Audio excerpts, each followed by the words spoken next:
सदा प्रभु महान को धन्यवाद दो अनुग्रह आशीर्वाद रु आम मैंने अति सुंदर भाव ये ओडिया बाइबल क्विज कार्यक्रम को परिचालना करुअछु। प्रभु निश्चिंत भाव आम मान को ज्ञान प्रदान करुअछंती। आपण प्रत्येक मो ए कार्यक्रम को स्वागत करे एवं मोर ख्रीष्टीय प्रेम नमस्कार जनाए। आम समस्ते मिसी ए कार्यक्रम को एक सफलता रूप दबा, कारण ये कार्यक्रम उद्देश्य होची आम माने बाइबल संबंधी बाइबल विषय अनेक विषय को आम जानी परिबा।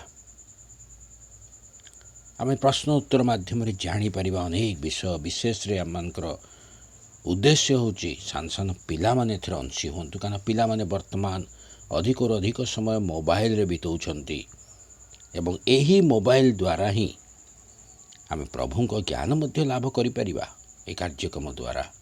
तेणु आपण मैंने अंशी हूँ, निजर संतान मान को अंशी करातु, अन्य मान को उत्साहित करंतु।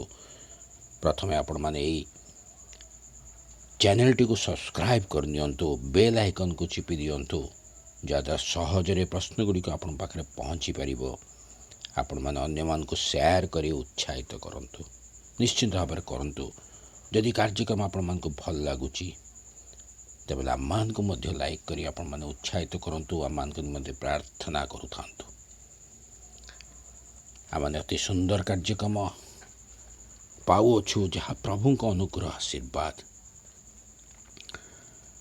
गतकाली आम मानकर जो प्रश्नटी थिला से प्रश्नटी थिला नोहंकर पितांक नाम कौन।